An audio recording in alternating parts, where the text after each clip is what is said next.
కడప జిల్లా బద్వేలు విష జ్వరాలతో వణికిపోతుంది. ప్రతి ఇంట్లో ఇద్దరు ముగ్గురు చొప్పున మంచాలకే పరిమితమై ఉన్నారు. వైద్యం కోసం బద్వేలు ప్రభుత్వ ఆసుపత్రికి వెళ్తే అక్కడ డాక్టర్లు గంటల తరబడి పేషెంట్లను నిలబెడుతున్నారని బాధితులు వాపోతున్నారు. ఎదురు తిరిగి ప్రశ్నిస్తే వైద్యులు తక్కువ ఉన్నారంటున్నారని చెబుతున్నారు. డ్యూటీలో ఉన్న డాక్టర్లు కూడా సరిగ్గా విధులకు హాజరు కావడం లేదని ప్రజలు ఆవేదన వ్యక్తం చేస్తున్నారు. చిన్నపిల్లలు కూడా విష జ్వరాలతో అల్లాడుతున్నారన్నారు. ప్రభుత్వ ఆసుపత్రిలో సరైన వైద్యం అందకగా ప్రైవేట్ ఆసుపత్రికి వెళ్తే వాళ్ళు వేలల్లో డబ్బులు వసూలు చేస్తున్నారని తెలిపారు.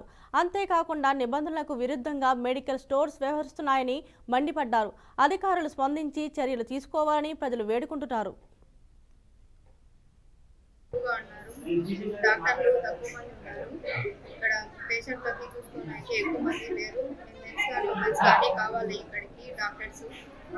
సర్జన్లకి చిన్నపిల్లల వాళ్ళకి చూసుకోవడానికి కావాలని ఇక్కడ డాక్టర్లు ప్రొవైడ్ చేయాలని కోరుకుంటున్నాం.